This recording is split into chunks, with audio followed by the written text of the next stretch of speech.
bienvenidos a todos para el webinar de hoy. Tenemos el placer de contar con tres ponentes de lujo. Contamos con una cardióloga, que es María Lázaro Salvador, que es cardióloga del Hospital Virgen de la Salud de Toledo y que nos va a hablar de las aportaciones desde el punto del paciente COVID desde el punto de vista cardiológico. En segunda instancia tendremos al doctor David Jiménez, que nos comentará sobre la prevención y el tratamiento de la tromboembolia de pulmón, cómo lo hago, ¿no? Ahí tenemos muchas incógnitas a la hora de decidir qué hacemos con este grupo de pacientes que tienen una situación protrombótica, pero que también pueden hacer otro tipo de complicaciones. Y en último lugar nos comentará el doctor Manuel López Meseguer el tema de la hipertensión pulmonar post-COVID, dónde estamos y hacia dónde vamos.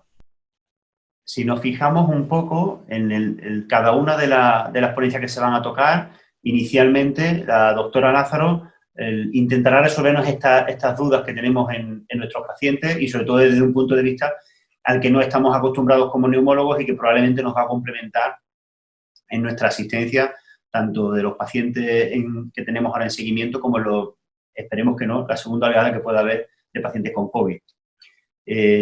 Como hemos comentado, el doctor Jiménez nos hablará sobre todo del balance que tenemos que hacer de riesgo-beneficio del tratamiento y de la profilaxis en los pacientes con tromboembolia de pulmón, por una razón muy sencilla, porque estamos viendo que en estos pacientes hay una incidencia elevada de TER, pero hay que tener muy en cuenta que estos pacientes también tienen un riesgo de tener sangrado y eso debemos de considerarlo y debemos balancearlo en el seguimiento.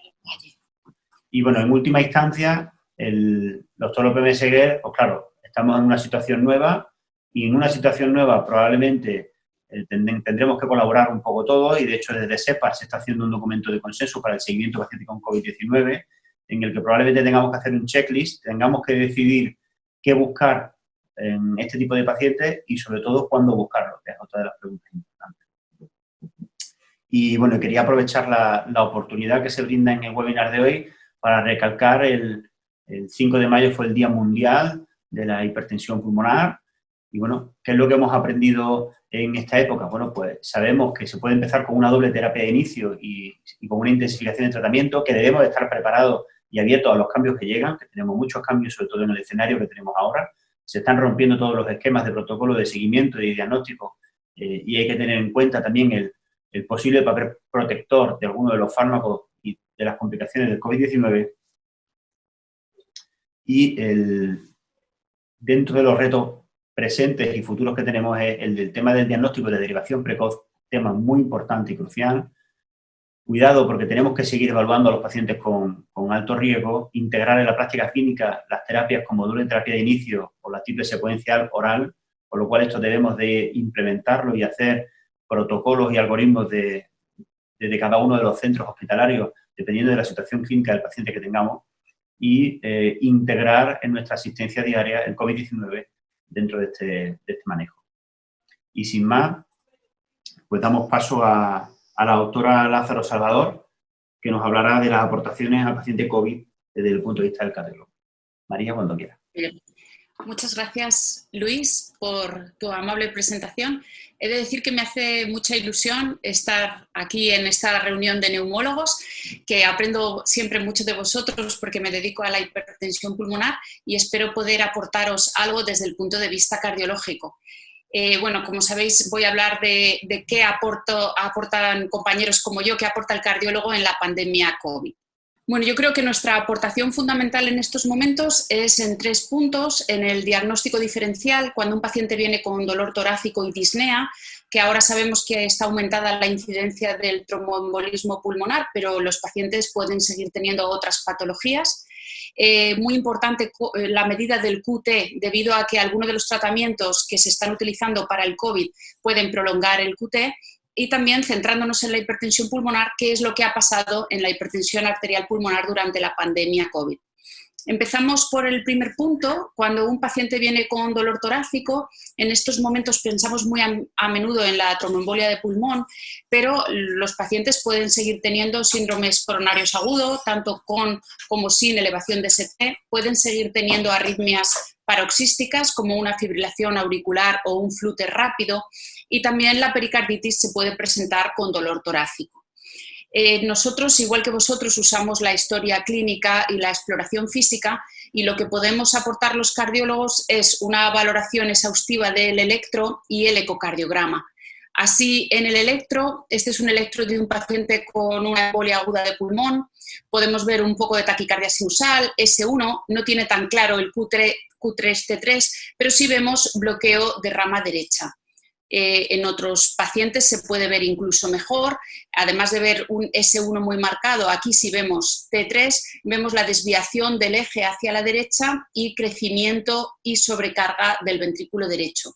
Pero solo el electro no nos sirve para hacer un diagnóstico de una embolia aguda, porque, por ejemplo, este electro de un paciente con hipertensión pulmonar tromboembólica crónica nos puede confundir. Este paciente no tiene un evento agudo, pero también tiene marcado crecimiento de ventrículo derecho con sobrecarga y desviación del eje a la derecha.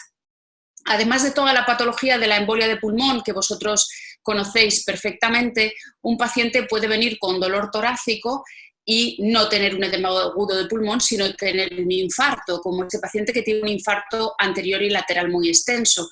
En este caso, el diagnóstico electrocardiográfico es muy fácil, pero en este otro, que también es un infarto anterior y lateral, como tiene de base bloqueo completo de rama derecha, nos puede llegar a producir dudas. Y todavía más si el infarto que trae el paciente es inferior, porque además de ver la elevación de ST en cara inferior, este enfermo tiene bloqueo completo de rama derecha, entonces con su infarto inferior ya tiene Q3 y T3, pero esto no es una embolia de pulmón. No nos podemos olvidar que a veces los pacientes tienen síndrome coronario agudo sin elevación de ST, pueden tener fibrilación o flúter auricular paroxístico que produce dolor torácico, palpitaciones, y si el paciente tuviera bloqueo de rama derecha, el diagnóstico diferencial puede ser difícil. Y, por supuesto, sin olvidar que los pacientes pueden tener pericarditis.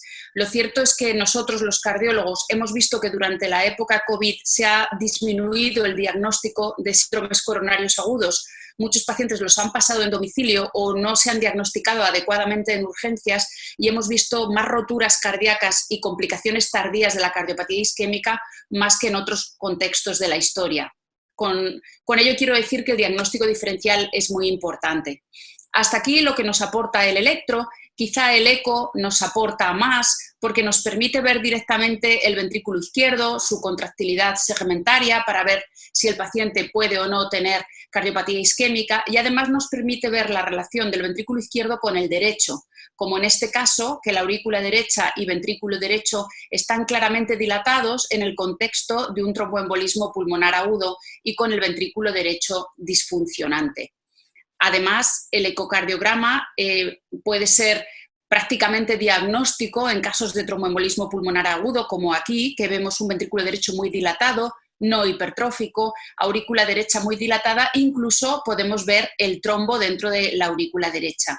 Si comparamos este eco con un eco normal, es evidente que nos ayuda a hacer el diagnóstico de tromboembolismo pulmonar, pero además nos da más información, dado que a veces el paciente, aunque tenga un eco similar, podemos apreciar que tiene gordo, tiene hipertrófico el ventrículo derecho, y en este caso este paciente puede o no tener un TEP agudo, pero desde luego sobre una cardiopatía tromboembólica crónica. Ya podemos ver la hipertrofia crónica del ventrículo derecho. Además, el eco nos ayuda, como hemos dicho, a ver el ventrículo izquierdo y las posibles alteraciones de contractilidad segmentaria, como en este caso que tenemos un infarto apical y anterior, o ver derrame pericárdico en una pericarditis. Es decir, dentro de la valoración habitual que hacéis vosotros, perfectamente hecha para el tromboembolismo pulmonar, en caso de duda creo que es conveniente el apoyo de un cardiólogo, sobre todo en cuanto a algún detalle del electro y sobre todo del ecocardiograma. Y ahora ya pasamos al segundo punto, muy interesante en estos momentos, porque desde que se ha iniciado el tratamiento con hidroxicloroquina para el COVID, dado que este fármaco alarga el QT, esto es una necesidad que tenemos todos, vigilar el QT de los pacientes. Sabéis que es el intervalo que va desde el inicio de la Q hasta el final de la T del electrocardiograma. Su duración depende del tránsito de iones, potasio, magnesio, sodio, calcio, en los canales del miocardio. En caso de que el intervalo QT se prolongue, el paciente puede tener una arritmia, lo que llamamos torsión de puntas o torsada, que puede cursar con síncope, mareos o palpitaciones, que se suele resolver espontáneamente, como en el caso de la diapositiva, pero que a veces degenera en fibrilación ventricular y esto lleva a muerte súbita. Esto es muy importante, sobre todo en el contexto de sobrecarga del sistema sanitario que hemos tenido, ya que ha habido pacientes que no han podido estar monitorizados. De forma que es muy importante intentar predecir quién puede alargar el QT y tener complicaciones tan serias como esta. El QT largo puede ser congénito en casos raros como el síndrome de Romano-Ward, que tiene una transmisión autosómica dominante y que acompaña síncopes recurrentes y muerte súbita. Hay otro síndrome también congénito que se hereda con herencia autosómica recesiva, que es el de Jervell y Lange-Nielsen, que asocia además sordera. Después tenemos, que es lo que vamos a ver nosotros más a menudo, el QT largo adquirido, donde los fármacos juegan un papel muy importante, en concreto ahora la hidroxicloroquina, y hay ciertos factores de riesgo que favorecen a que al usar estos fármacos el paciente pueda desarrollar un QT largo. Entre ellos están la edad avanzada, sexo femenino, ciertas alteraciones hidroelectrolíticas, alteraciones hepáticas o renales, bradicardia, ciertas complicaciones cardiológicas que podemos ver perfectamente en esta tabla, que nos resume los factores de riesgo para prolongar el QT y, por lo tanto, para producir torsada. Como hemos dicho, es más frecuente en mujeres, más si son mayores, si se utilizan uno o más fármacos que puedan prolongar el QT, o si utilizamos las dosis altas o infusión rápida. Todos los fármacos que produzcan hipopotasemia, fijaros, están incluidos fármacos tan comunes como los diuréticos, la insulina o incluso la cafeína. También todos aquellos fármacos que produzcan bradicardia, cuanto más lento va el corazón, más se alarga el QT. Y aquí, dentro de los fármacos que causan bradicardia y además pueden prolongar el QT, tenemos varios antiarrítmicos, beta bloqueantes, también ivabradina, etc. Evidentemente los cardiópatas tienen más riesgo, también aquellos que acaban de ser revertidos de una fibrilación auricular, y en cualquier paciente con hipotiroidismo o alteraciones hepáticas o renales que disminuye el correcto metabolismo de los fármacos. La duración del intervalo QT, como hemos dicho, depende de la frecuencia cardíaca, también de la edad y del sexo, y aunque el intervalo QT en sí mismo no determina exactamente el riesgo arritmogénico de los fármacos, sí que hay una relación cualitativa entre la prolongación del QT y el riesgo de sufrir torsada. Para intentar estandarizar la medición se han diseñado varias fórmulas, la que más se usa es la de Bassett, también la de Framingham, y nos permiten conocer el QT corregido por la frecuencia cardíaca. Así, el valor es más estandarizado y nos permite mejor tomar decisiones terapéuticas. Dado que cuanto más lento es el corazón, más largo es el QT, relacionamos el intervalo QT con el RR. El RR es inversamente proporcional a la frecuencia cardíaca. Aquí tenemos, por ejemplo, la fórmula de Bassett, que es el QT corregido será el intervalo QT partido de la raíz cuadrada del RR. Por suerte, disponemos de calculadoras como esta, que nos permite medir con mucha facilidad el QT. Metemos el QT en milisegundos y la frecuencia cardíaca nos va a dar el QT corregido. También tenemos estas magníficas reglas que nos permiten medir el QT. Hay que medir 3 QRS, entonces mediríamos el QT desde la primera Q hasta la T del tercer complejo y, por ejemplo, en este caso, con esta regla vemos que el QT mide 0,40. Como veis, es muy sencillo. Si no dispusiéramos de una maravillosa regla de estas o la fórmula, la tabla que os he enseñado antes, usaríamos la fórmula de verdad, la de Bassett que hemos comentado, que se utiliza cuando la frecuencia cardíaca es normal, entre 60 y 110, y también la fórmula de Framingham, que se utiliza en frecuencias cardíacas más extremas, por debajo de 60 o por encima de 110 latidos por minuto. Recordar que tenemos que hacer el promedio de 3 latidos. Veis aquí cómo hemos medido el QT de 3 latidos relacionado con el RR según la fórmula de Bassett y así podemos tener el QT corregido. El QT corregido normal mide entre 400 y 440 milisegundos. El límite para los varones estaría entre 430 y 450 y para las mujeres entre 451 y 470 milisegundos. se considera elevado y por lo tanto no deseado un QT por encima de 450 milisegundos en varones y 470 milisegundos en mujeres.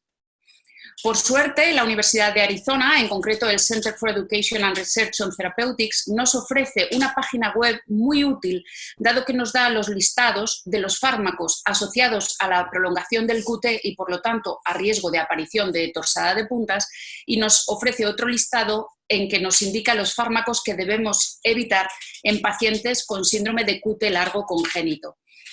Organiza estos fármacos según los niveles de evidencia en cuanto a su riesgo, en riesgo definido, posible y condicional.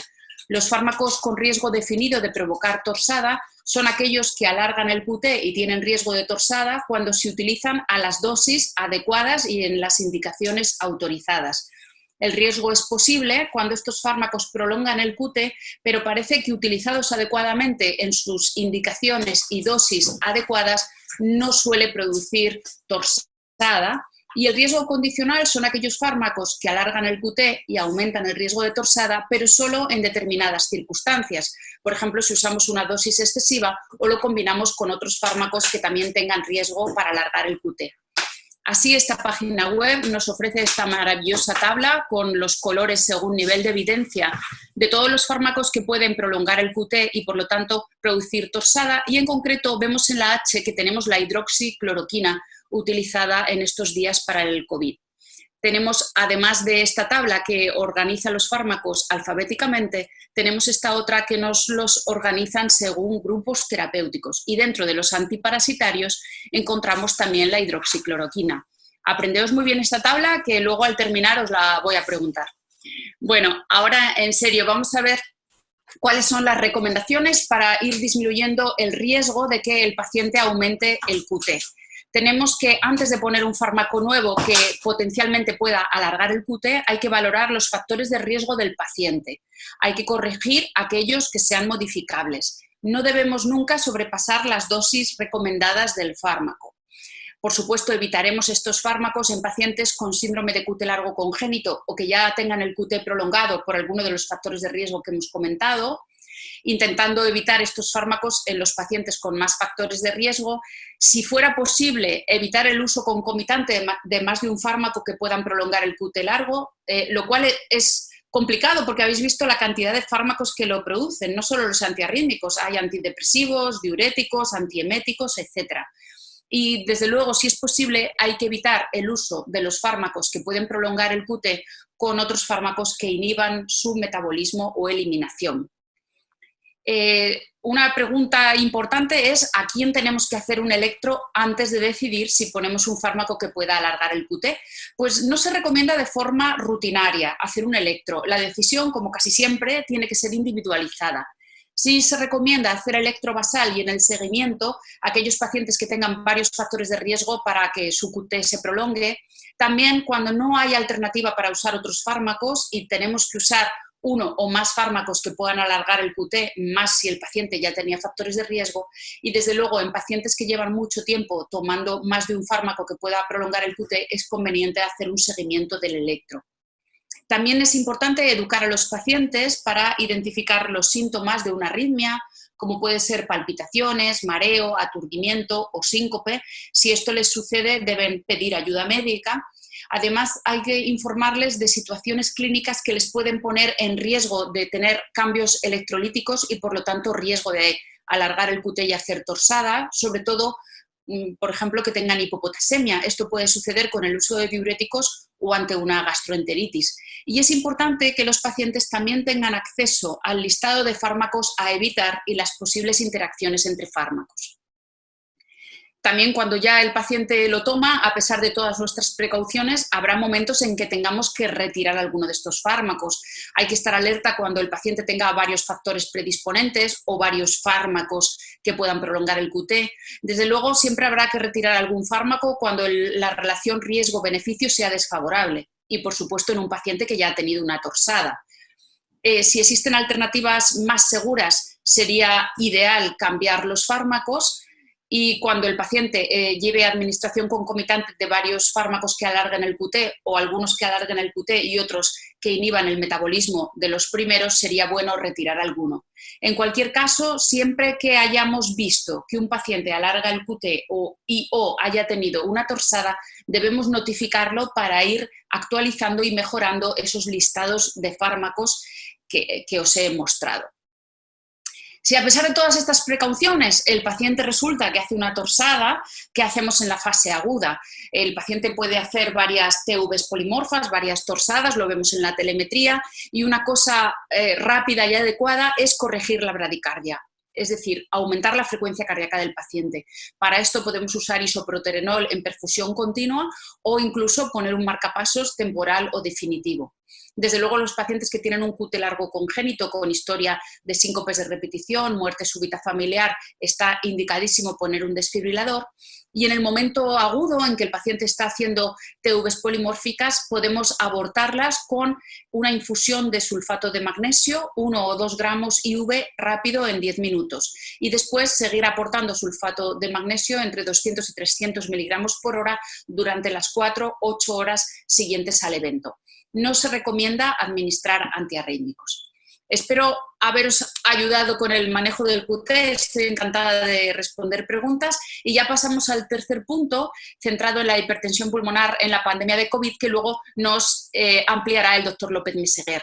Bueno, como la hipertensión arterial pulmonar es una patología grave, los pacientes son muy vulnerables, evidentemente el COVID todos pensamos que aumentará la mortalidad de estos pacientes, consideramos que es una situación de riesgo y desde luego cualquier paciente con hipertensión pulmonar que se infecta con el COVID y hace una neumonía, es decir, que puede tener más hipoxia de la suya basal, más o menos un síndrome de respuesta inflamatoria sistémica, evidentemente va a ser un reto para nosotros los profesionales de la salud, porque con alta probabilidad estos pacientes van a desarrollar síndrome de distrés respiratorio agudo y por eso, para evitar que estos pacientes con hipertensión pulmonar se contagien, hemos cambiado, siempre que sea posible, la visita presencial por la telemedicina para evitar que los pacientes se contagien al venir al hospital. Aún así, algunos se habrán contagiado y estarán inestables y requerirán un ingreso inmediato. Es importante tener en cuenta que cuando un paciente con hipertensión pulmonar desarrolla fiebre y deterioro respiratorio, más o menos insuficiencia cardíaca derecha, debemos contemplar en el diagnóstico diferencial que el paciente tenga sepsis, isquemia, progresión de la enfermedad de base, como es la hipertensión pulmonar, o infección por el COVID. En general hay que considerar que tenga todas estas situaciones a la vez. Las recomendaciones en estos casos es mantener la medicación para la hipertensión pulmonar, no retirarla. Si el paciente no la puede tomar oral o inhalada, la pasamos a intravenosa para asegurarnos que recibe su medicación. Es importante mantener la oxigenación adecuada, se prefiere la cánula nasal con oxígeno de alto flujo. Dado a que en el diagnóstico diferencial consideramos la sepsis y no podemos descartar que haya una sobreinfección bacteriana, usaremos antibióticos de amplio espectro. Para mantener la tensión arterial, si el paciente tiene algún dato de shock, habrá que usar vasopresores e inotropos y, por supuesto, el tratamiento establecido para el COVID, igual que el resto de pacientes, incluyendo la hidroxicloroquina, aunque alargue el QT, acitromicina, los inmunomoduladores y los antirretrovirales que se están utilizando. Como consideraciones prácticas, tanto las unidades de referencia, las CESUR, como todos nosotros tenemos que aumentar el número de visitas remotas y disminuir las visitas presenciales. Es fundamental la coordinación adecuada con otros centros y profesionales para evitar desplazamientos de los pacientes, compartir información y mejorar la atención a todos los pacientes con hipertensión pulmonar. Hay que asegurar el acceso a la medicación específica que reciben de la farmacia hospitalaria para que no se tengan que desplazar a recogerla y es importante el apoyo psicológico y la información adecuada a los pacientes con hipertensión pulmonar. En este sentido, las asociaciones de pacientes, en España la Asociación y Fundación de Pacientes de Hipertensión Pulmonar están haciendo una gran labor. De hecho, han conseguido que los pacientes salgan poco a la calle, se infecten poco y nuestra realidad actual de la hipertensión pulmonar en era COVID es que curiosamente hay bajo número de afectados y pocos ingresos. Se debe fundamentalmente a que se han protegido muy bien y han hecho muy bien el confinamiento de estos pacientes, pero los que se han contagiado en general han tenido síntomas tolerables y la recuperación ha sido más rápida de lo esperado. De hecho, en Italia se han documentado pocas muertes en pacientes con hipertensión pulmonar y en Estados Unidos se ha publicado un artículo sobre 32 hospitales donde solo ha habido 13 enfermos afectados de COVID en pacientes con hipertensión pulmonar y solo un fallecido. En España nos contó el otro día la doctora Escribano cómo en el 12 de octubre tenían 13 pacientes, ya tienen 14. El doctor Joan Albert Barberá tenía 3. Aquí en Toledo hemos visto 2. Sé que en Puerta de Hierro hay 1. Seguramente haya más casos a nivel nacional, pero de momento tenemos constancia de estos 20. Quizás sean 20 o 30. Lo sabremos mejor en unos meses reevaluando adecuadamente el registro, pero esto evidentemente ha sido una sorpresa muy agradable, pero esto no, muy agradable que los pacientes estén yendo mejor de lo esperado. Y esto nos lanza unas cuantas preguntas que os quiero proponer. ¿Será que la propia enfermedad protege de los efectos catastróficos del COVID? ¿O que como el endotelio de estos pacientes está alterado, es incapaz de hacer una respuesta inflamatoria florida, que parece que es una de las catástrofes que produce el COVID? ¿O es que la propia hipoxemia reduce la capacidad de replicación del virus? Y de todas estas incógnitas, quizá la que tiene más sentido es si la medicación específica que utilizamos para tratar la hipertensión pulmonar protege de los efectos catastróficos del COVID, en concreto los antagonistas de receptores de endotelina, porque se ha visto que los niveles elevados de endotelina promueven la necrosis celular y aumentan los efectos catastróficos del COVID en este contexto de tremenda inflamación y muerte celular. Y también se ha visto que los antagonistas de receptores de endotelina contrarrestan la estimulación de interleuquina 6 y interleuquina 2 mediada por endotelina. De forma que quizá se nos abre un nuevo camino para un nuevo tratamiento para los pacientes COVID y desde luego lo que está claro es que no debemos suspender el tratamiento específico para hipertensión pulmonar cuando uno de nuestros pacientes contrae el COVID. Y esto era todo lo que yo tenía que contaros. Doy paso a mis compañeros. Muchas gracias. Bueno, pues muchísimas gracias, María. Yo creo que ha sido una ponencia muy interesante y esperamos luego a la ronda de preguntas para intentar ver todos los aspectos que nos han podido quedar un poquito en el aire para intentar que las ideas queden claras. Vale, y así la gente se ha aprendido el listado de fármacos también. Haremos lo pones sabe. En segundo lugar, te contamos con la experiencia y la ponencia del doctor David Jiménez, que nos hablará de la prevención y tratamiento del tromboembolismo pulmonar. ¿Cómo lo hago? David, cuando quiera. Muchas gracias. Esta es mi diapositiva de conflicto de intereses y la verdad es que a mí me gustaría empezar por el final, en el sentido de que tenemos muy poca información, información mínimamente consistente sobre lo que está pasando con nuestros pacientes COVID-19 en relación con lo que es la trombosis y el sangrado. Y como tenemos tan poca información, mis sugerencias, que no recomendaciones, es yo creo que necesitamos incluir a nuestros pacientes con COVID-19 en ensayos clínicos de tromboprofilaxis a dosis intermedias o incluso de anticoagulación a dosis completas. Creo que en este momento en nuestros pacientes con COVID-19 tenemos que tener un bajo índice de sospecha de enfermedad tromboembólica venosa, particularmente de embolia de pulmón. En el momento en el que el paciente se deteriora desde un punto de vista respiratorio, desde un punto de vista hemodinámico, y si nosotros ya venimos defendiendo desde hace varios años las bondades del código TEP, es decir, del grupo de expertos que se reúnen a la hora de tomar decisiones en tiempo real con pacientes complejos con sospecha o diagnóstico confirmado de embolia de pulmón, yo creo que este es uno de los escenarios donde un código TEP puede tener más importancia y más valor que nunca. La gente se sorprende y están apareciendo en los medios de comunicación, pero nuestros colegas que no están acostumbrados a manejar pacientes con enfermedad tromboembólica venosa también se sorprenden el reporte de alta incidencia de eventos trombóticos venosos en nuestros pacientes COVID-19 con neumonía por coronavirus.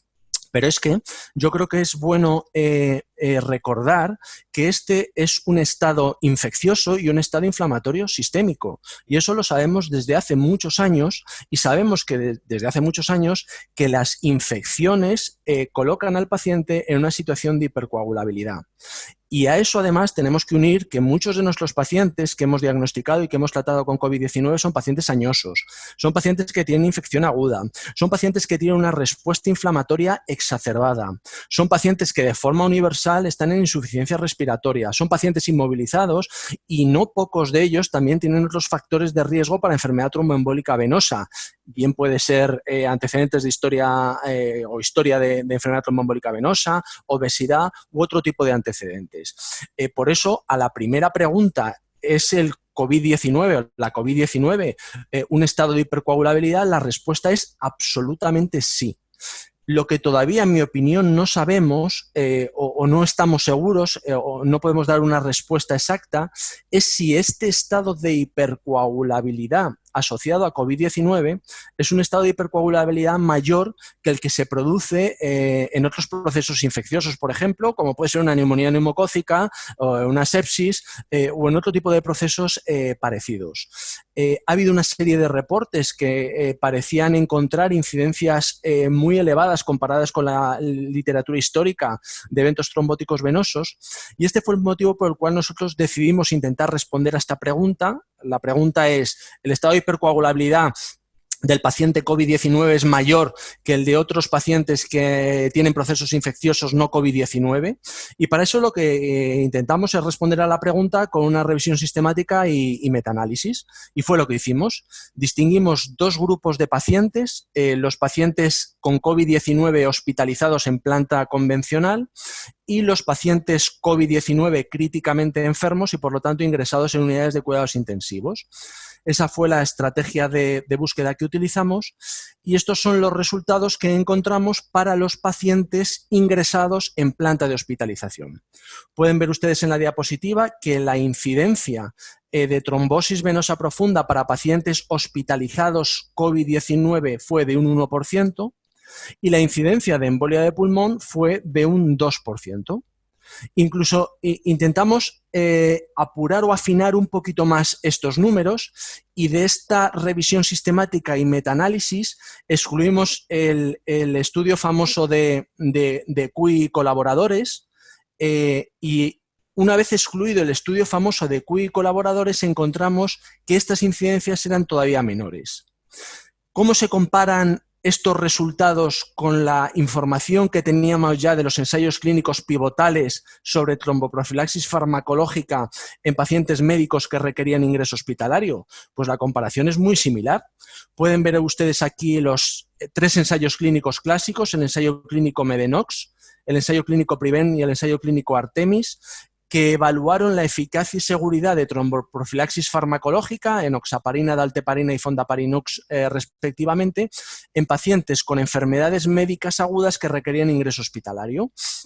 Y pueden ver ustedes que la incidencia de eventos trombóticos venosos en el grupo intervención, enoxaparina 40 miligramos en Medenox, dalteparina 5.000 unidades en Priven y fondaparinus 2,5 miligramos en Artemis fue de 5,5%, 2,8% y 5,6%. La discrepancia, sobre todo entre el primer y tercer ensayo clínico con el segundo, viene derivada que tanto Medenox como Artemis evaluaron en el seguimiento eventos trombóticos sintomáticos y asintomáticos, mientras que Priven solo evaluó eventos trombóticos sintomáticos. Y de nuevo, esa incidencia de 2,8% se compara de manera muy similar a los resultados que obtuvimos nosotros para pacientes COVID-19 que requerían ingreso hospitalario en planta de hospitalización y que recibieron tromboprofilaxis farmacológica según las recomendaciones de las guías de práctica clínica. Probablemente el caballo de batalla, la controversia más importante en la literatura sea, y esta incidencia es distinta en los pacientes COVID-19 críticamente enfermos, en aquellos que requieren ingreso en unidades de cuidados intensivos, hicimos el mismo ejercicio, hicimos una revisión sistemática y metaanálisis, y además para este metaanálisis distinguimos entre la incidencia de trombosis venosa profunda y embolia de pulmón, entre aquellos pacientes que estaban recibiendo profilaxis o que no la estaban recibiendo, y entre aquellos pacientes en los que se diagnosticó la enfermedad tromboembólica venosa por cribado sistemático versus aquellos pacientes que fueron sintomáticos. Y estos son los resultados. Para la trombosis venosa profunda encontramos una incidencia de un 16%, Si nosotros excluimos el estudio de Cui, les recuerdo a aquellos que no lo hayan leído con detenimiento, pero en el estudio de Cui ninguno de los pacientes recibió tromboprofilaxis farmacológica. La incidencia bajaba al 13.7%, y si además excluimos el único estudio en el cual se hizo una búsqueda sistemática mediante ecografía de miembros inferiores de la trombosis venosa profunda, pueden ver ustedes que la incidencia de trombosis venosa profunda en pacientes COVID-19 que requirieron ingreso en unidades de cuidados intensivos fue de un 8,5%. Y los resultados para la embolia de pulmón fueron, de manera cruda, por así decirlo, 11,6%, pero en el momento en el que excluimos el estudio que realizó una evaluación sistemática de la embolia de pulmón con angioTAC de tórax, la incidencia fue de un 10,7%. Y de nuevo, les puedo decir que estos resultados se comparan de una manera similar a los datos que tenemos históricos sobre la incidencia de enfermedad tromboembólica venosa en pacientes críticos que reciben tromboprofilaxis en unidades de cuidados intensivos. Miren ustedes, esto es un metaanálisis que se publica en Critical Care en el año 2015 y simplemente yo les cuento los resultados que obtienen sobre la tasa de eventos trombóticos venosos en el grupo intervención, es decir, el grupo de pacientes que recibió tromboprofilaxis farmacológica en los distintos estudios que se incluyeron en el metaanálisis. En este estudio 13%, en este estudio 11%, en este otro 15,5% y en el famoso ensayo PROTECT publicado en el año 2011 en New England 5,8%. De nuevo, no hay argumentos demasiado sólidos para decir que los pacientes COVID-19 que requieren ingreso en unidades de cuidados intensivos y que reciben tromboprofilaxis farmacológica convencional tienen una tasa significativamente aumentada de estos eventos cuando se comparan con las series históricas de la literatura. Pero es que además, si nosotros estamos utilizando y aun concediendo que estos pacientes pudieran tener un riesgo aumentado de eventos trombóticos venosos, particularmente los pacientes que ingresan en unidades de cuidados intensivos, es fundamental conocer el otro lado de la balanza. Y el otro lado de la balanza es conocer cuál es el riesgo de sangrado que tienen estos pacientes. Si los pacientes con enfermedad tromboembólica venosa no tuvieran riesgo de sangrado, no tengan ustedes dudas de que no habría un acúmulo enorme de literatura sobre cuál es la duración del tratamiento. No tendríamos ninguna duda sobre utilizar las máximas intensidades de tratamiento anticoagulante. No tendríamos ninguna duda sobre combinar distintos fármacos como pueden ser fármacos anticoagulantes y fármacos antiagregantes, pero el problema que tenemos con estos pacientes es que cuando administramos un fármaco anticoagulante, a la dosis que sea, estos pacientes sangran. Y este es el sumario de evidencia que hay sobre el riesgo de sangrado de pacientes hospitalizados con COVID-19. Ninguno. Les puedo decir todavía más. Cuando nosotros hacemos análisis de las famosas series de necropsia, sobre todo de la italiana, es verdad que la mayoría de los lectores nos centramos en la aparición de trombos de fibrina y pueden ver ustedes que en esta serie de 38 pacientes que fueron sometidos, pacientes que fueron exitus, sometidos a necropsia de la serie italiana, solo 5 pacientes no tenían coágulos de fibrina en la necro. Sin embargo, también es cierto, y a eso le prestamos menos atención, que solo 5 de esos pacientes no tenían hemorragias alveolares en la necropsia. Y hay pocas evidencias que podamos decir en el escenario y pocas certezas en el escenario de la trombosis y del manejo de la trombosis en nuestros pacientes. Pero hay una evidencia y una certeza absolutamente indiscutible que es cuanto mayor es la anticoagulación que utilizamos para los pacientes, mayor es el riesgo de sangrado de estos pacientes.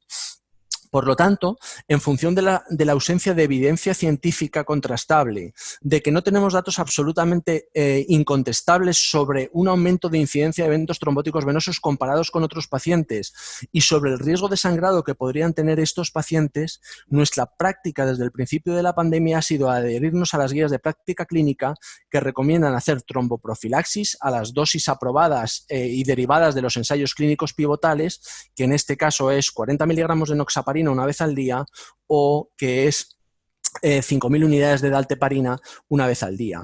Únicamente para los pacientes en los que percibimos un alto riesgo de trombosis, y pueden ser pacientes ingresados en unidad de cuidados intensivos que además son pacientes obesos, que además tienen historia previa de enfermedad tromboembólica venosa. Para eso nuestra sugerencia, y es una sugerencia no basada en evidencia científica, es la de combinar la tromboprofilaxis farmacológica con la tromboprofilaxis mecánica. Y es cierto que aquí no tenemos evidencia científica suficiente, pero también es cierto que el daño que anticipamos, el de colocar una tromboprofilaxis mecánica en un paciente, una bomba de compresión neumática intermitente o incluso medias elásticas, es mínimo en comparación con el beneficio que podrían tener estos pacientes. También ha habido mucha ruma sobre si realmente necesitamos pruebas objetivas de imagen, como llevamos haciendo durante los últimos 30 años, antes de iniciar anticoagulación a dosis completas, es decir, antes de iniciar anticoagulación terapéutica en los pacientes COVID-19. Y este es otro de los principios que en general nos mueve nuestra práctica clínica. A la hora de utilizar anticoagulación completa en nuestros pacientes, particularmente si vamos a usarla durante un periodo no menor de 3 meses, nos gusta ver el coágulo en el paciente. Y en este sentido, nuestra sugerencia es la de seguir las recomendaciones que hemos venido utilizando para los pacientes no COVID-19 en cuanto al diagnóstico de confirmación de la enfermedad tromboembólica venosa, de la trombosis venosa profunda y o de la embolia de pulmón. Y en este sentido, nosotros nos adherimos a las recomendaciones de las guías de la Sociedad Europea de Cardiología, que se publicaron en el año 2019 y que en este momento han sido traducidas y revisadas e interpretadas por la Sociedad Española de Cardiología, y tienen ustedes el documento ya online en PubMed. Y en este sentido distinguimos 2 grupos de pacientes. El paciente estable y que por lo tanto está ingresado en la planta de hospitalización con COVID-19, en el que el clínico sospecha embolia de pulmón aguda asintomática. Para estos pacientes nuestra sugerencia es seguir este algoritmo. En primer lugar, evaluar la probabilidad clínica de embolia de pulmón. Para pacientes con sospecha clínica baja o intermedia, seguimos recomendando utilizar una medición de dímero D. Si la medición de dímero D es de menos de 500 nanogramos mililitro, creemos que es razonable excluir la enfermedad tromboembólica venosa. Y para aquellos pacientes con mediciones de dímero D de más de 500 nanogramos mililitro o con aquellos pacientes con alta sospecha clínica de embolia de pulmón, recomendamos siempre directamente una prueba de imagen, que en este caso, y por definición, es una angiotá de tórax, dadas las anomalías parenquimatosas del paciente COVID-19. Es verdad que se pueden hacer algunas pequeñas adaptaciones o hay algunos interrogantes sobre la aplicabilidad de este algoritmo para pacientes COVID-19. El primero, no sabemos si las escalas de probabilidad clínica, la escala de Wells, la escala de Ginebra o el algoritmo GIARS funcionan exactamente igual en el paciente COVID-19. Sí que tenemos muy poquita información sobre los pacientes hospitalizados, cuanto no para el paciente hospitalizado COVID-19. Y en segundo lugar, también se pueden plantear interrogantes sobre la capacidad de cribado que tiene el dímero D en pacientes COVID-19. De la misma manera que en condiciones normales para otro tipo de pacientes un dímero D es negativo en el 30% y eso nos permite ahorrar un 30% de pruebas de imagen, anticipamos que y esa es nuestra experiencia, que para el paciente COVID-19 el número de dímeros D negativos va a ser mucho menor y por lo tanto al final en una mayoría de pacientes con sospecha de embolia de pulmón y con COVID-19 tendremos que realizar una angiotá de tórax. Y finalmente, hay otro tipo de población completamente diferente a la hora de abordar el diagnóstico, pero que también nos pasaba con los pacientes no COVID-19, que es el paciente inestable e ingresado en una unidad de cuidados intensivos. Para estos pacientes nuestra recomendación es seguir de nuevo las recomendaciones de las guías de la Sociedad Europea de Cardiología y en este sentido es crítico la realización de una ecocardiografía transtorácica. Y voy a intentar explicar por qué es crítica la realización de una ecocardiografía transtorácica. En estos pacientes críticos que tienen muchos motivos para deteriorarse, el valor predictivo negativo de una ecocardiografía transtorácica normal para embolia de pulmón, en este quiero decir ausencia de disfunción del ventrículo derecho, es prácticamente del 100%.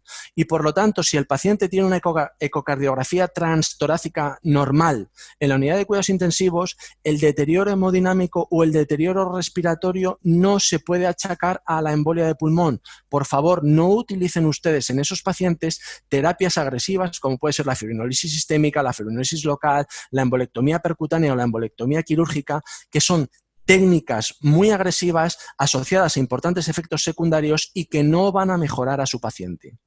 Es verdad que en el escenario opuesto, es decir, en el paciente con sospecha de embolia de pulmón crítico con COVID-19, en el que se hace la ecocardiografía transtorácica y hay disfunción del ventrículo derecho, hay muchas causas o varias causas que podrían explicar esta disfunción del ventrículo derecho, y es ahí donde yo creo que el trabajo de un equipo código TEP que evalúe muy minuciosamente caso por caso puede ser muy útil para el pronóstico del paciente.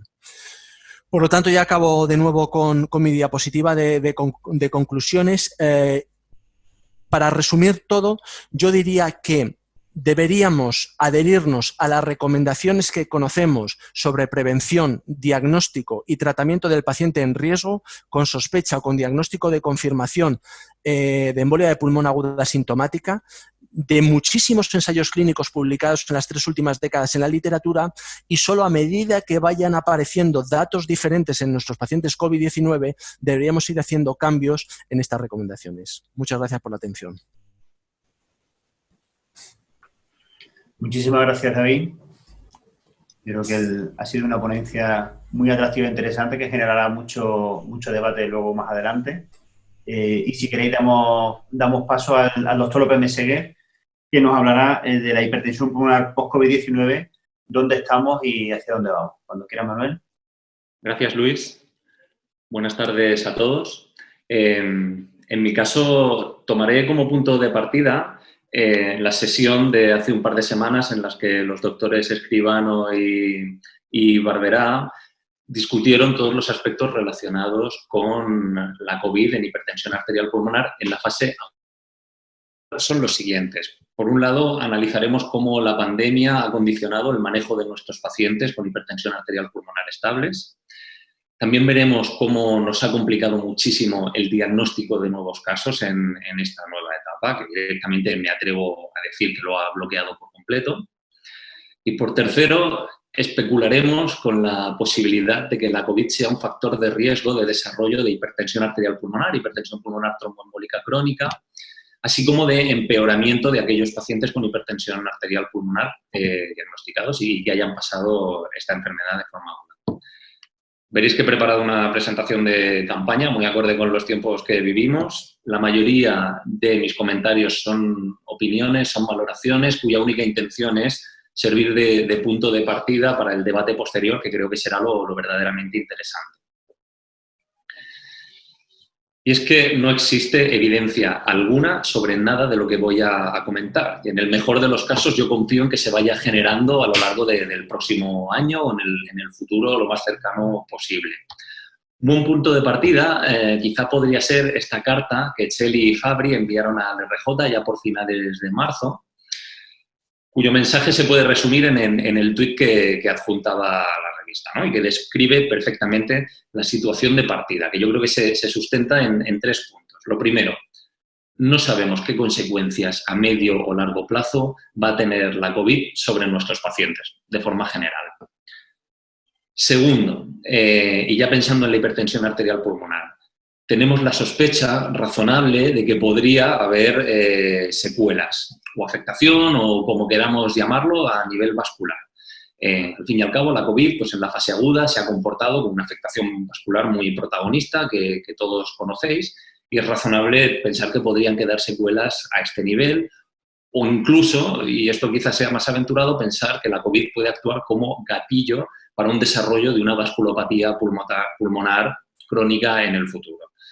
En realidad, lo verdaderamente cierto, ¿no? Y el mensaje que deberemos llevarnos es que estamos obligados a estar muy encima de nuestros pacientes en lo que viene ahora y mantener un alto grado de sospecha sobre eventuales posibles futuras complicaciones vasculares porque el pulmón es lo que nos interesa a nosotros en concreto, a medio plazo.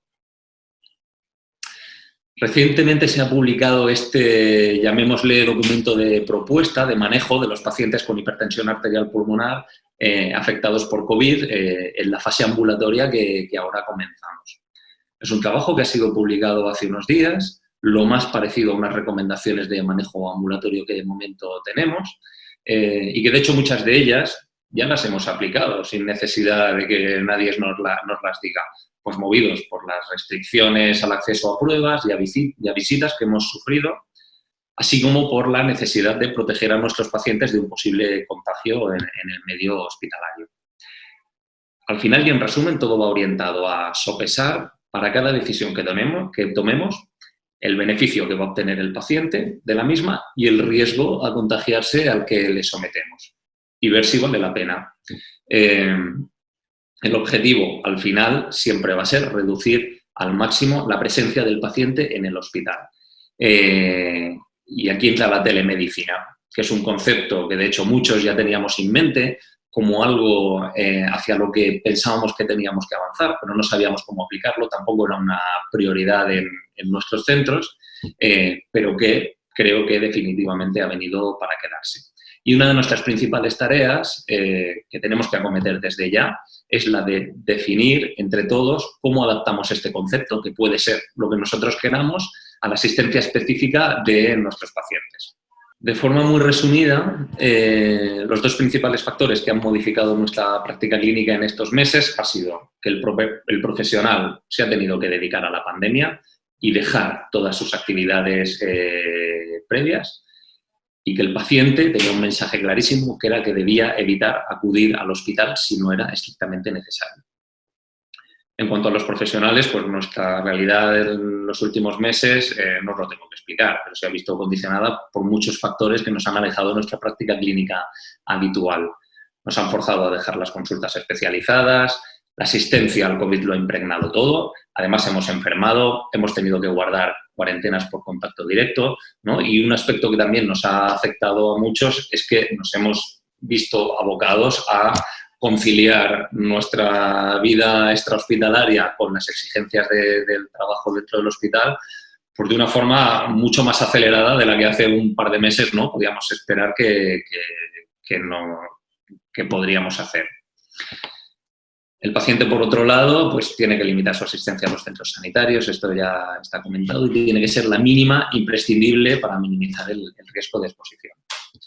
También la pandemia nos ha forzado a reorganizar nuestras rutinas asistenciales de forma precipitada, pero ojo, esto que parece que ya estamos superando la etapa de crisis, mucho va a quedar de ahora en adelante.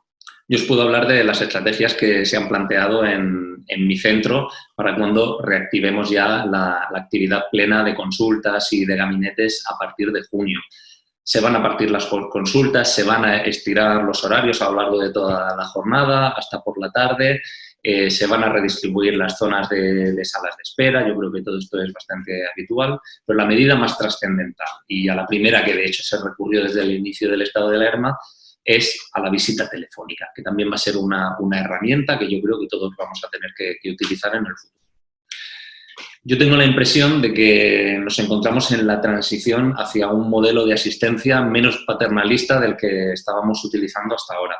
Inevitablemente los pacientes van a tener que involucrarse más. Y al final mi reflexión es que las situaciones de crisis pues, propician la aparición de cambios y los fuerzan y los precipitan. Cambios que en épocas de estabilidad parecen muy difíciles de acometer, pero que bien interpretados, yo creo que pueden traernos cosas muy positivas.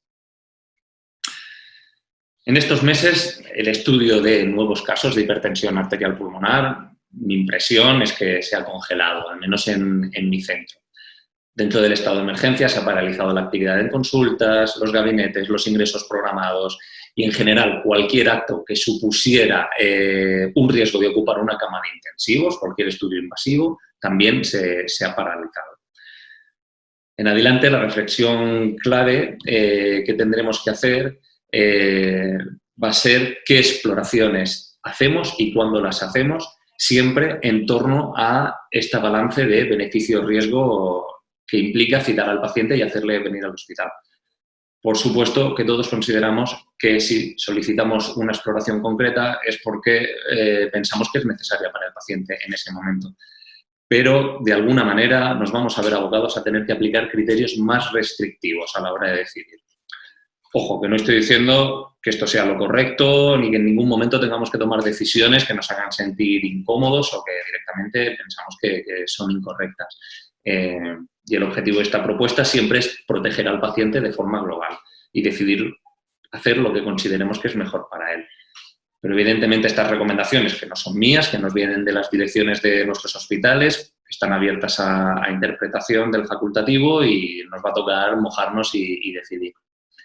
En concreto, y centrados en el estudio del paciente con hipertensión arterial pulmonar, pues es muy cuestionable que en este momento justifique el hacer acudir a un paciente a un centro sanitario, mientras sean pacientes ambulatorios y que consideramos que clínicamente están estables.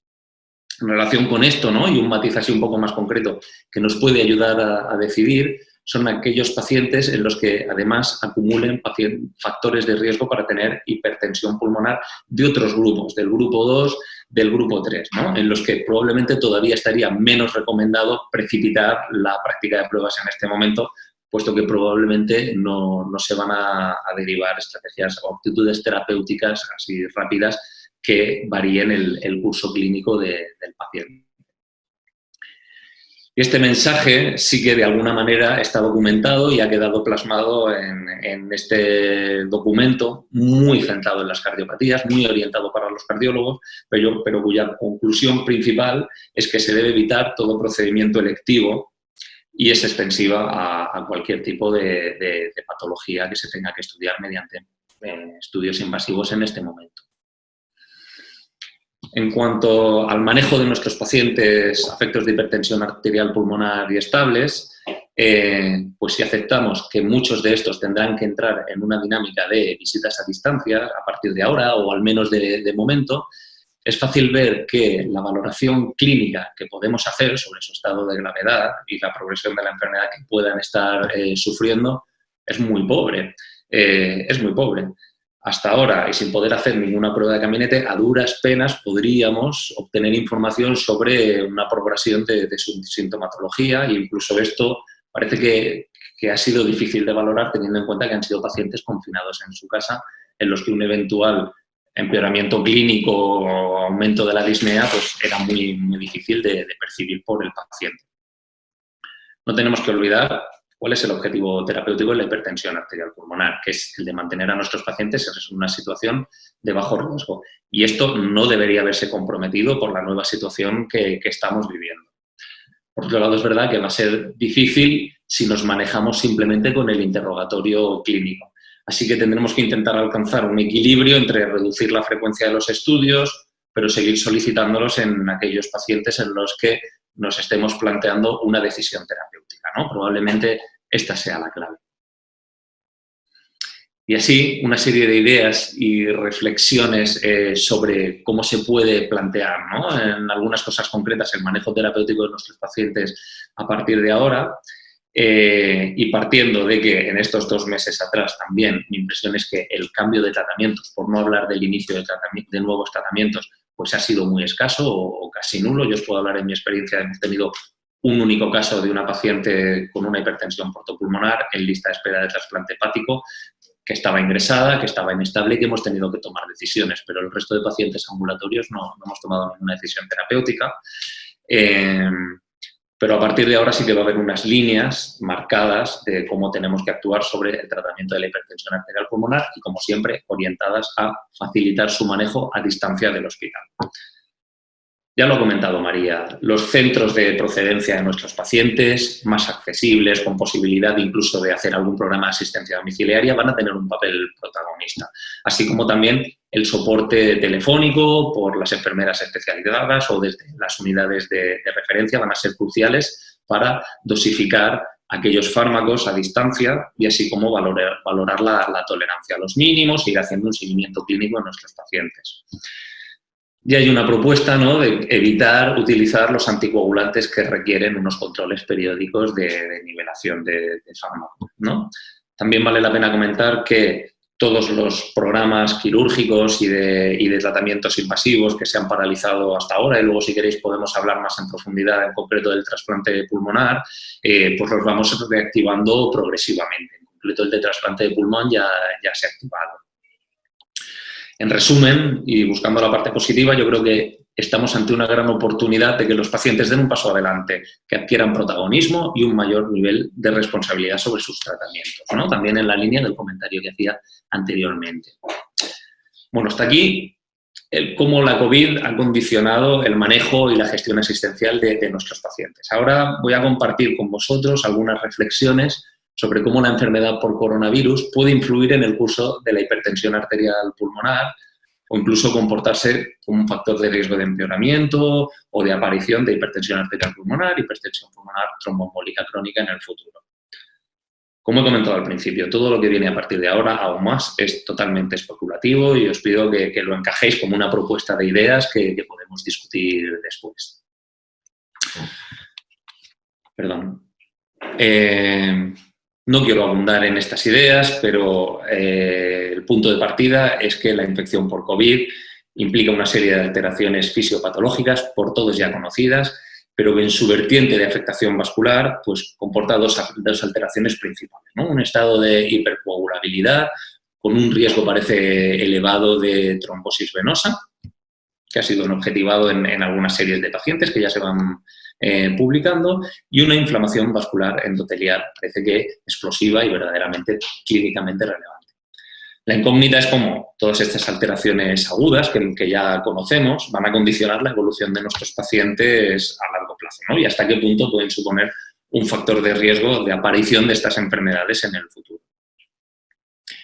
En cuanto al empeoramiento de la hipertensión arterial pulmonar en aquellos pacientes ya diagnosticados y que han pasado la enfermedad, pues a falta de que se empiecen a publicar series de pacientes, me atrevo a decir, y ya lo ha dicho también María, que vamos a contar con un número muy escaso de pacientes con hipertensión pulmonar que hayan pasado esta enfermedad.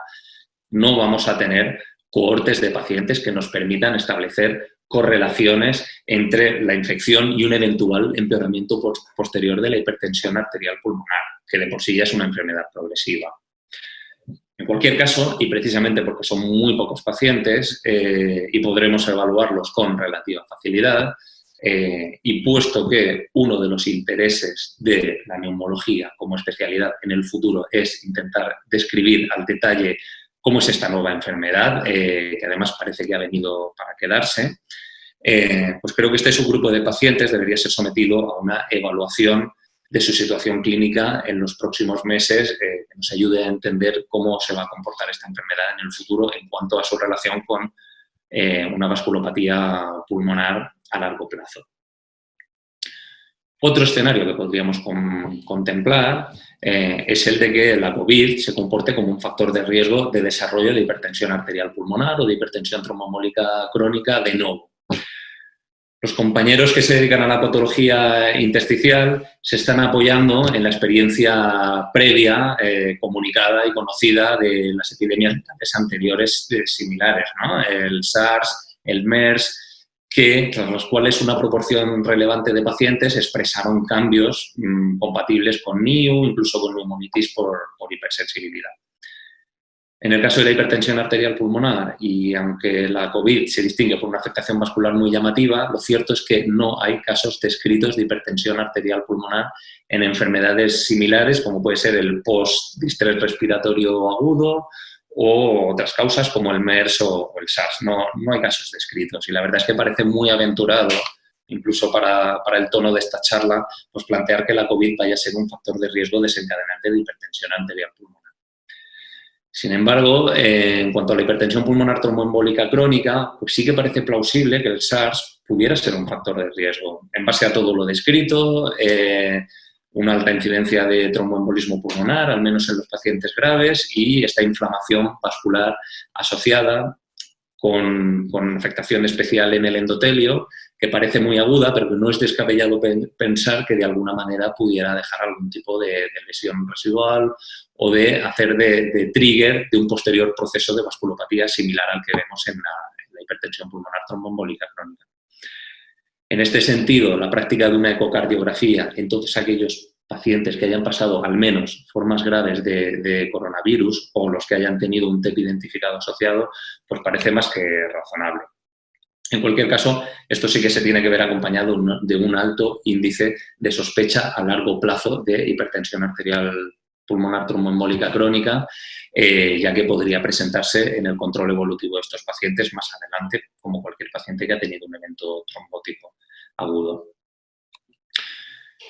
En resumen, hay que seguir descubriendo esta enfermedad y esto implica seguir estudiando a nuestros pacientes ahora en la fase de convalecencia que comienza. También para poder saber si estas particularidades propias de la COVID que hemos ido descubriendo durante la fase aguda se asocian al desarrollo de complicaciones no habituales como podrían ser las vasculares pulmonares. Nuestra propuesta es la siguiente. Nosotros pensamos que todo paciente que haya pasado la enfermedad, al menos de forma clínicamente relevante, se le debería hacer un estudio analítico con marcadores inflamatorios, probablemente para confirmar su normalización a medio plazo. Nos gustaría tener estudios con angioTAC torácico, tanto para valorar las secuelas por parénquima. Tengamos en cuenta que la mayoría de estos pacientes no han accedido a un estudio de tomografía computerizada durante la fase aguda y durante el ingreso por las restricciones que hemos tenido.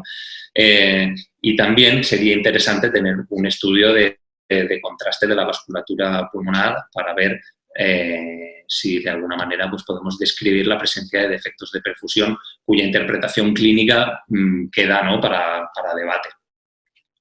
Una prueba de esfuerzo que con sentido práctico y para un cribaje inicial pensamos que con un test de la marcha de los 6 minutos pues, tendríamos suficiente. Y una ecocardiografía, con el objeto de conocer si ha habido repercusión cardíaca a medio plazo, pero también con el interés claro de hacer un cribaje de hipertensión pulmonar en estos pacientes. Podemos entrar en discusiones sobre si solo los graves precisan este estudio, sobre la complejidad posterior que puede tener la interpretación de los datos en pacientes que pueden quedar con un trastorno restrictivo o ya con factores de riesgo de hipertensión pulmonar previos a la enfermedad aguda. Pero bueno, incluso también estos pacientes en su seguimiento habitual, una ecocardiografía podría tener cabida. En conclusión y para acabar, los 2 mensajes principales que me gustaría que quedaran y que resaltaría son que la telemedicina ha quedado para llegarse, que tenemos que reinterpretar la relación con nuestros pacientes e idear nuevos protocolos de seguimiento también para enfermedades raras como es la hipertensión arterial pulmonar, y que los pacientes COVID pues, han pasado un proceso del que desconocemos muchos aspectos, pero que en muchos casos pues, se ha manifestado con una afectación vascular muy significativa unida a una patología respiratoria muy grave, y que con este punto de partida pues, es esencial que mantengamos un elevado índice de sospecha sobre patología vascular pulmonar crónica que ahora tendremos que empezar a estudiar. Muchas gracias. Bueno, muchísimas gracias, Manuel. Yo creo que gracias a los 3 porque os habéis ajustado perfectamente al tiempo y nos dejará una ronda de preguntas que, si os parece, habrá algunas preguntas que sean para los 3, pero en un principio iría haciendo las preguntas en el mismo orden en el que habéis ido haciendo las ponencias, ¿vale? Para María, ¿sabemos el porcentaje de pacientes con COVID que tienen alteraciones en el electro? Bueno, más que el porcentaje de pacientes con COVID que tienen alteraciones en el electro sería el porcentaje de pacientes con factores de riesgo para tener un QT prolongado que además reciben fármacos que lo pueden prolongar como la hidroxicloroquina. Pero no tengo respuesta, no sé el número. Y luego, sabemos que ahora por sistema se le ha puesto, en la tabla lo tenías puesto, que me he estudiado solo parte de la tabla, estaba también la acitromicina, aparte de la hidroxicloroquina, que en muchos centros se ha puesto de forma sistemática. ¿Sabemos cómo ha podido influir eso en el pronóstico de los pacientes o en el porcentaje de complicaciones? Sí, nosotros en esos pacientes establecimos un sistema que un compañero cardiólogo iba a la planta de medicina interna y medía el QT de toda la planta a diario, para poder, mientras el QT se va alargando, poder tener tiempo para actuar y o bien retirar uno de los fármacos o poner al paciente en otra sala donde tuviera monitorización. La precaución que hemos hecho ha sido esa y la verdad que no ha habido grandes complicaciones. Sí que hemos extremado la cautela y hemos medido el QT corregido diariamente en esos pacientes que llevaban más de un fármaco que lo puede prolongar, pero no tengo conocimiento de que haya habido grandes catástrofes. Ha sido más nuestra prevención, más que el que haya ocurrido algo grave. Muy bien. Otra pregunta. Ha sacado un listado de fármacos. En teoría, cuando un paciente COVID ingresa, ¿cuáles serían los fármacos de los que estamos hablando que serían prescindibles? Porque en teoría asumimos, en una primera instancia lo que se dice es que no se ponga ningún fármaco que aumente el QT. Parece que lo que hay que hacer es no poner la hidroxicloroquina, pero a lo mejor lo que hay que plantear es retirar algún fármaco que tomase previamente el paciente y que no fuese útil en esta situación. Se ha cortado la imagen. Sí, perdón. Claro, se pueden retirar fármacos que aumenten el riesgo, ¿no? Por ejemplo, el betabloqueo que muchos de nuestros pacientes llevan y que conlleva bradicardia, o algunos antiarrítmicos, se podrían retirar en pacientes cardiológicamente estables antes del ingreso si estamos seguros que ingresa por COVID y no por alguna reagudización de su patología de base.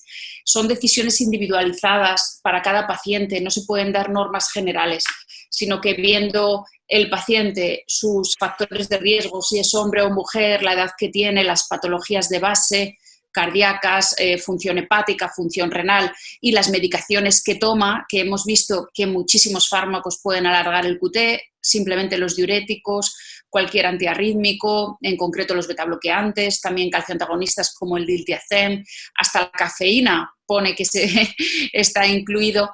Pues individualizando en cada paciente más la necesidad de fármacos como la hidroxicloroquina, habría que tomar la decisión según el beneficio-riesgo. Si el paciente se va a deteriorar más por el COVID, habría que elegir ponerle hidroxicloroquina y retirar algún fármaco, como por ejemplo un betabloqueante que tuviera de base. Pero si el paciente está inestable de su patología cardíaca, a lo mejor hay que elegir lo contrario, no tratar con los fármacos que estamos usando para el COVID, ¿no? Sí, pero probablemente... Individualizada como tantas veces en medicina. ¿No? Probablemente en esas situaciones donde el clínico o la interconsulta en situaciones concretas es donde puede servir, ¿no? Efectivamente. Porque no hay una norma general. Claro. Otro comentario. En la fase aguda de la hipertensión pulmonar hemos visto o leído, más que visto, algunas escalas que se pueden utilizar para intentar identificar en qué pacientes podemos hacer medidas más agresivas, como una ECMO, una intubación. La escala REVIL o algo nos ayudaría un poco a tomar decisiones en este tipo de pacientes. Sí, en general los pacientes con hipertensión pulmonar, como son vulnerables, en una situación dramática como la que hemos vivido con el COVID, es muy difícil tomar la decisión de si hacemos alguna medida heroica, como poner ECMO o intubar. En general, en cuanto a la intubación, los pacientes con hipertensión pulmonar se intenta evitar siempre que sea posible, porque luego la extubación puede ser muy difícil y a veces imposible. Se suele preferir el alto flujo con cánula nasal, como hemos comentado. Tampoco les va igual de bien que a otros pacientes la CPAP, porque por la propia fisiopatología del fallo derecho no es la mejor manera de ventilar. Entonces, en cuanto a intubación, si es posible, se evita. Mejor alto flujo con cánula nasal, y en cuanto al ECMO reservaríamos a los pacientes con bajo riesgo, o bien por la escala de riesgo que nos propone la Sociedad Europea de Cardiología y la Sociedad Europea de Respiratorio, el famoso semáforo. Elegiríamos para medidas agresivas a los pacientes que estén en riesgo bajo, en verde, o riesgo bajo con algún parámetro en riesgo intermedio, y un risk score del REVIL por debajo de 9.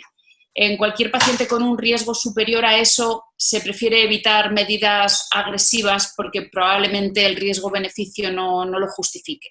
Perfecto. Bueno, una pregunta quería tanto para María como para Manuel. Y si quieres, David, también puedes hacer comentarios al respecto. Has comentado que, por ejemplo, en el tema del infarto, los pacientes acudían menos a urgencias, con lo cual estáis viendo más roturas cardíacas.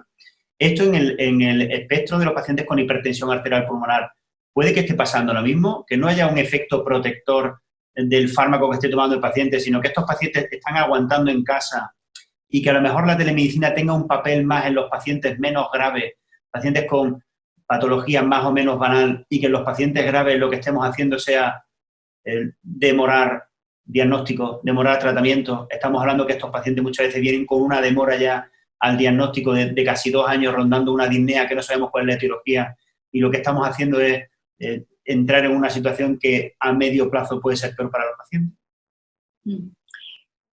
Podría ser, espero que no, pero efectivamente podría ser.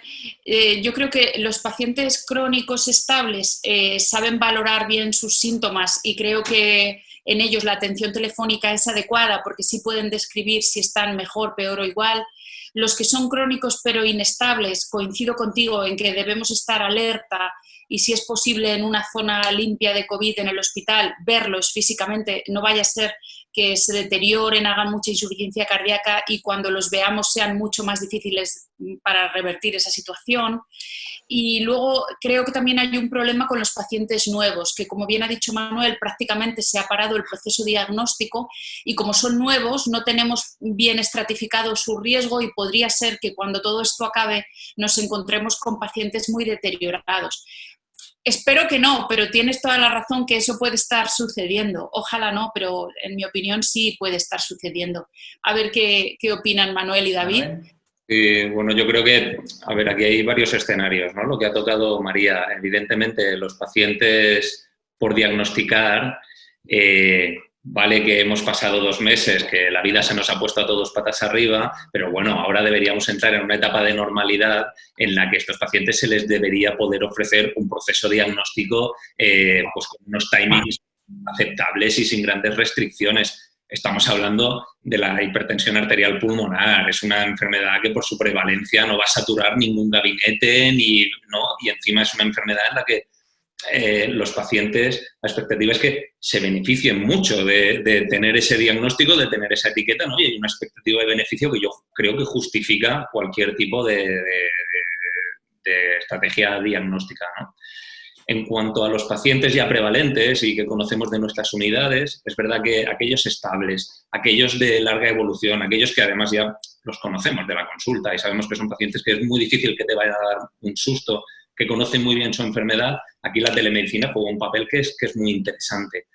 Luego tenemos estos pacientes con triple terapia, ya con prostanoide endovenoso, en los que verdaderamente todas las vías de tratamiento ya están agotadas y a lo mejor estos pacientes, si empeoran, si se inestabilizan, se podría plantear para ellos más un circuito de, esto es una reflexión así, de hospital de día, de atención a demanda del paciente, porque verdaderamente tampoco vamos a hacer grandes estrategias de tratamiento más allá que mantener la estabilidad de la enfermedad, decidir si precisan un ingreso, si se puede manejar de forma domiciliaria. Perfecto. Se puedan ir organizando, pero bueno, un poco las líneas podrían ser esas. Muy bien. David, una pregunta. El grupo de Pararetti publicó hace poco en el JTH, parecía que los pacientes que estaban con antirretrovirales o con fármacos varios en el contexto COVID, parecía que los niveles en sangre de los ACOT podían elevarse hasta un 300%. Todo ello aconsejaría, bueno, en la fase aguda sabemos que no está financiado para los hospitales, pero si el paciente realiza tratamiento o debe de continuar tratamiento, ¿aconsejaría tratamiento con heparina?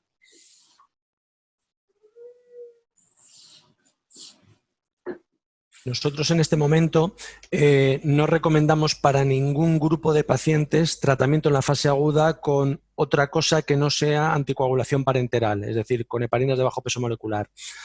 Es cierto que no todo el mundo está de acuerdo con esta sugerencia. Y de hecho os puedo decir que la ACCP, que ha terminado de preparar una guía para el manejo del tratamiento antitrombótico en pacientes COVID-19 y que se va a publicar próximamente, tengo embargo con esa guía, pero fue motivo de muchas discusiones y además muy derivadas de los países de procedencia de cada uno de los miembros del panel. En cualquier caso, a nosotros, que además yo creo que en España tenemos cierta experiencia en el uso de heparinas de bajo peso molecular en monoterapia para pacientes con enfermedad tromboembólica venosa, incluso sin cáncer, yo creo que no hay ningún problema porque la fase aguda, y cuando digo fase aguda, de las 3 o 4 primeras semanas se realice con heparina de bajo peso molecular y luego a partir de ese momento y una vez que el paciente ya ha superado la enfermedad por coronavirus y ya no está recibiendo ningún tipo de tratamiento que puede interaccionar de una manera muy importante tanto con antagonistas de la vitamina K como con anticoagulantes orales de acción directa, ya valorar el paso a una anticoagulación oral estable que podría realizarse con anticoagulantes orales de acción directa. Para contestar exactamente a la pregunta, nosotros recomendamos heparina bajo peso molecular en monoterapia para todos los pacientes que reciben un diagnóstico de embolia de pulmón o de trombosis venosa profunda. Muy bien. Y a colación un poco de lo que has comentado, bueno, principalmente tú, pero si alguien más quiere hacer algún comentario, ¿No creéis que es oportuno ahora que en la mayoría de los hospitales de España se está diciendo que por el tema del confinamiento y el aislamiento social no se utilicen antagonistas de vitamina K en los tratamientos nuevos y utilicemos tratamientos que no requieran control? Debe ser el momento en el que se financien por fin los anticoagulantes de elección directa, que implica un ahorro directo en estos pacientes que le estamos haciendo tratamientos con heparina a largo plazo. Yo creo que eso tiene dos derivadas. La primera, que es triste que un acontecimiento sanitario de esta importancia sea lo que mueva a tomar decisiones que la ciencia ya ha demostrado que son eficaces y seguras. Y me refiero al uso de anticoagulantes orales de acción directa en pacientes con enfermedad tromboembólica venosa.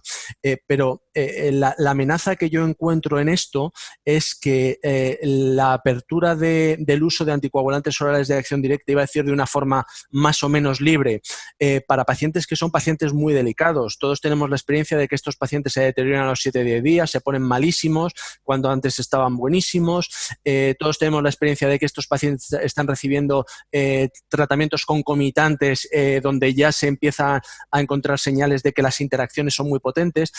Quiero decir, a la hora de adquirir experiencia en el uso de un fármaco, de cualquier fármaco, particularmente los anticoagulantes orales de acción directa, yo creo que el peor escenario es el escenario de estos pacientes que acaban de superar la fase aguda de una enfermedad muy grave y que en muchas ocasiones están con otro tipo de tratamientos concomitantes. Es decir, es muy bueno que podamos empezar a utilizar anticoagulantes orales de acción directa. Yo sería ciertamente restrictivo en liberalizar su uso en este subgrupo de pacientes. No, bueno, mi idea o mi cuestión no sería en este grupo, sino estamos hablando de que cualquier paciente hoy día que diagnosticamos, no en el contexto COVID, paciente no COVID que diagnosticamos de una TVP o de una tromboembolia de pulmón y tenemos que iniciar un tratamiento por el tema precisamente de evitar el contacto, se le está pautando heparina de bajo peso a medio o largo plazo, hasta que absolutamente todo esto se restablece. Absolutamente. Pregunta que iría un poco para los tres.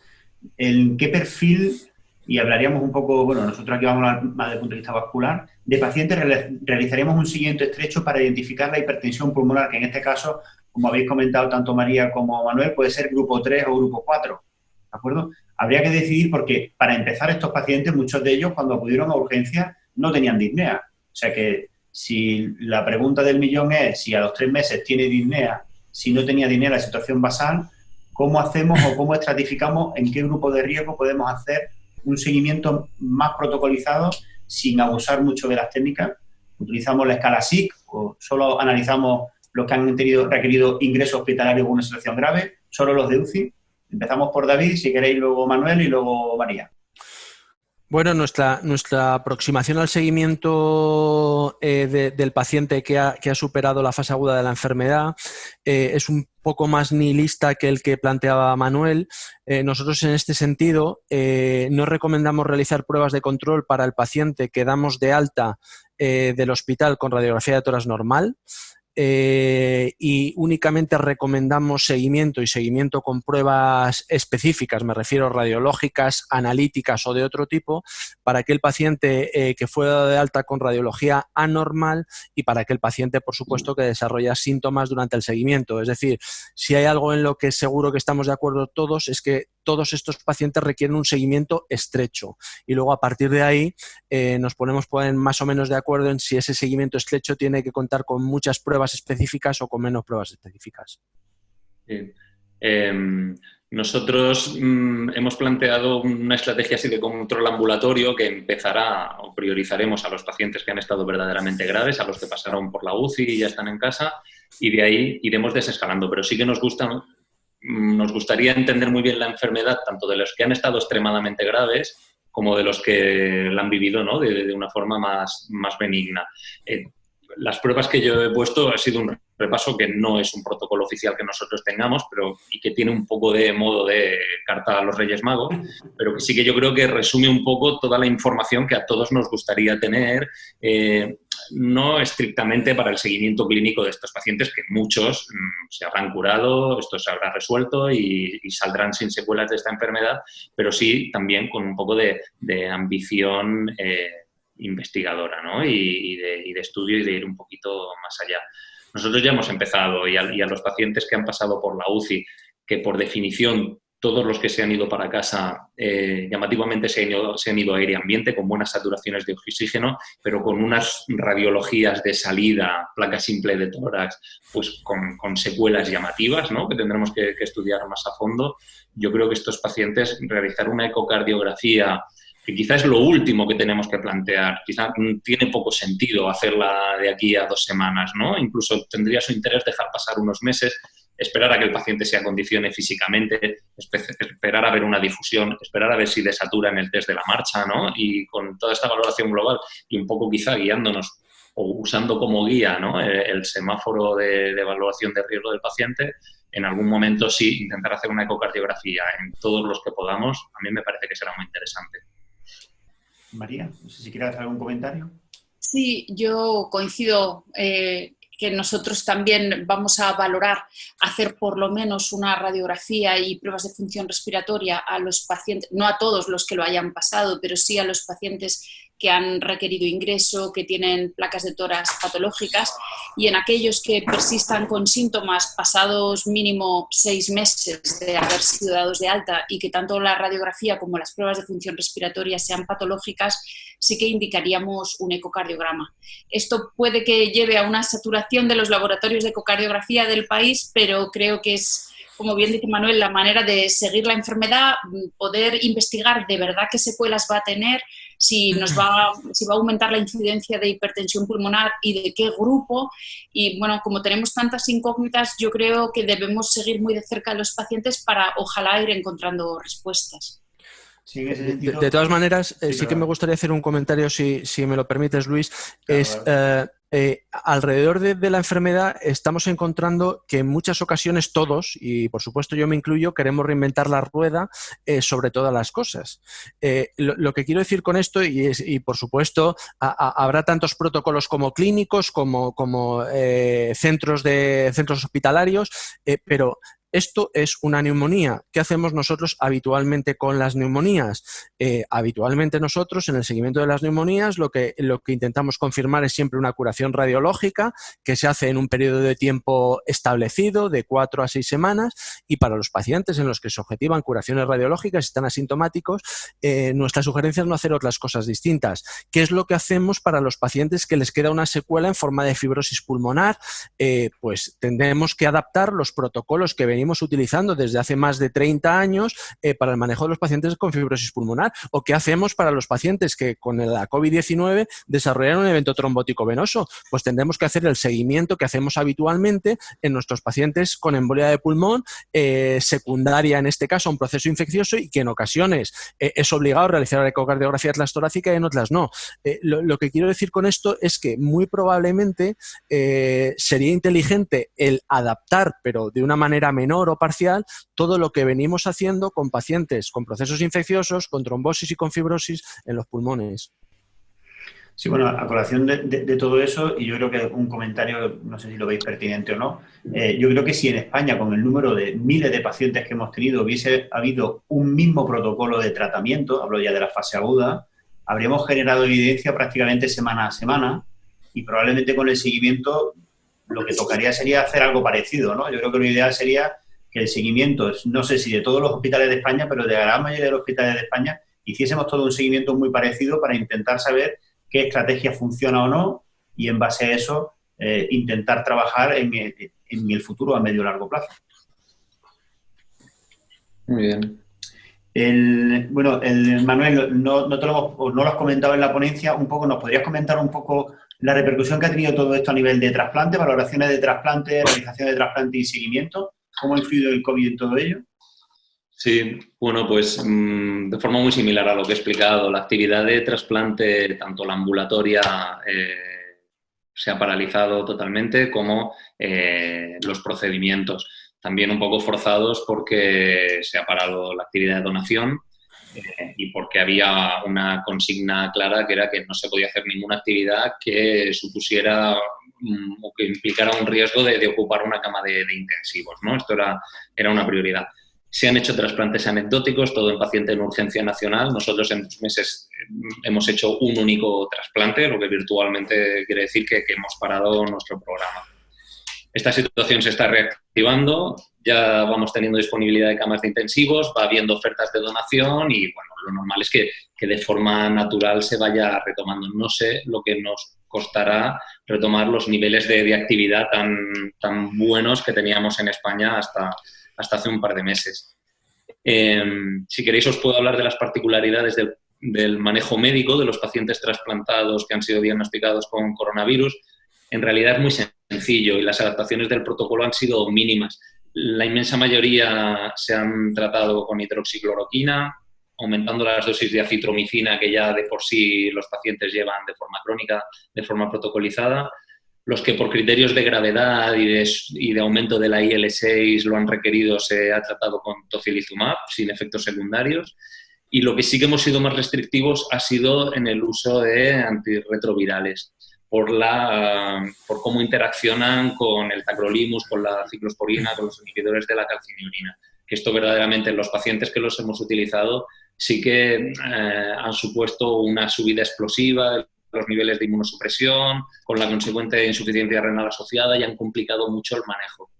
Además, teníamos dudas de que una bajada muy agresiva de la inmunosupresión a estos pacientes les fuera a aportar algún beneficio dentro del manejo de la infección. Sí que se ha parado el segundo inmunosupresor, el micofenolato o la rapamicina, ¿no?, que es lo que más se utiliza, y ya está.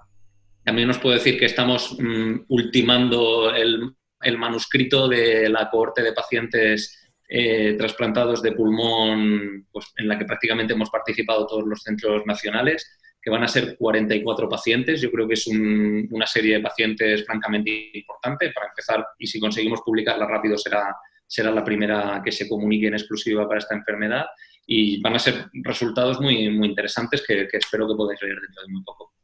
Perfecto, muchas gracias. David, un par de preguntas más. Bueno, has comentado el tema de la profilaxis durante el ingreso. Yo creo que estratificáis un poco dependiendo si están en planta o están en UCI, y en base a eso hacéis, supongo, la profilaxis a dosis habituales o dosis intermedias. Nosotros nunca utilizamos dosis intermedias para estos pacientes, por varios motivos. El primero, como ya os he dicho, no hay ningún dato contundente que nos permita afirmar que la incidencia de eventos trombóticos venosos es mayor que para otros procesos parecidos a COVID-19. De hecho, el ejemplo que pongo siempre es: nosotros hemos llegado a tener en el pico de la pandemia 1.050 pacientes COVID-19 ingresados en el hospital. Entonces, claro, la gente estaba sorprendida de cuántas embolias de pulmón había diagnosticadas. Imaginaos que en algún momento diagnosticamos un cáncer nuevo y los 1.050 pacientes del Hospital Ramón y Cajal tienen ese cáncer nuevo. Pues, por supuesto, encontraremos muchas embolias de pulmón, porque la profilaxis sabemos que tiene una tasa de fracaso que está aproximadamente en torno al 3-5%. Entonces, por ese motivo y sin tener ninguna información sobre el riesgo de sangrado de estos pacientes, particularmente a la hora de incrementar las dosis de tromboprofilaxis, preferíamos esperar a los resultados de los ensayos clínicos. En este momento ya hay 5 ensayos clínicos en marcha sobre el particular, y únicamente hacer modificaciones del protocolo si los ensayos clínicos encuentran un beneficio neto a la hora de incrementar las dosis de tromboprofilaxis. Has comentado, a raíz de ese tema, que en los trabajos donde se analizaba la incidencia de eventos trombóticos no se documentaba la incidencia que hay de sangrado. Aparte del registro RITE, ¿sabes si hay algún otro registro, otro sitio donde se documenten ese porcentaje de sangrado? Realmente no lo conozco. Y luego realmente ha habido mucho problema con estos estudios. La mayoría de estos estudios utilizan una metodología que por lo menos es cuestionable, de incidencia acumulada y además de riesgos competitivos, y hay mucha literatura al respecto sobre la capacidad que tiene de sobreestimar esta metodología la verdadera incidencia de eventos, en este caso trombóticos, que pueden tener los pacientes. Por lo tanto, podría ser que COVID-19 se asociara a una incidencia aumentada de eventos trombóticos venosos respecto a otros procesos infecciosos, pero yo creo que en este momento no es suficiente como para incrementar las dosis de tromboprofilaxis, hacerlas intermedias o incluso hacer anticoagulación terapéutica. Y ya la última pregunta, David. En aquellos pacientes, has comentado pacientes graves o situaciones extremas por la situación ya clínica del paciente o por el tema sospecha COVID, hay pacientes que en base a un ecocardio o una alta sospecha clínica, grupo PERT, se decide que el paciente ha tenido una embolia y se inicia el tratamiento. ¿Tú recomendarías luego que una vez salido de ese proceso el paciente se haga una prueba de imagen, un angioTAC? De forma rutinaria para confirmar el diagnóstico yo no lo sugeriría por distintos motivos. El primero porque sabemos que el 25% de las embolias de pulmón se deshacen, por así decirlo, en la primera semana después de iniciar el tratamiento anticoagulante. Es decir, que si luego tienes una angioTA de tórax normal, eso no te va a descartar ni confirmar lo que hiciste en el momento de sospecha clínica. Ahora bien, es verdad que como la mayoría de estos pacientes probablemente reciban un TAC de tórax por otro motivo, entonces sí que en esa situación no me parecería nada descabellado el que no fuera solo un TAC de parénquima pulmonar, sino que también fuera angioTA de tórax. Pero exclusivamente si se va a hacer un TAC de tórax también por otro motivo y se aprovecha la exploración. Pero específicamente para ver si nos equivocamos o acertamos en el momento de sospecha, yo realmente no lo recomendaría. Perfecto. Bueno, pues yo creo que estamos en tiempo. Muchísimas gracias a los tres ponentes. Yo creo que han salido temas muy interesantes con un debate y un coloquio muy bueno. Y si no hay nada más, pues despedirnos y muchísimas gracias a vosotros por vuestra atención. Muchas gracias a todos. Gracias.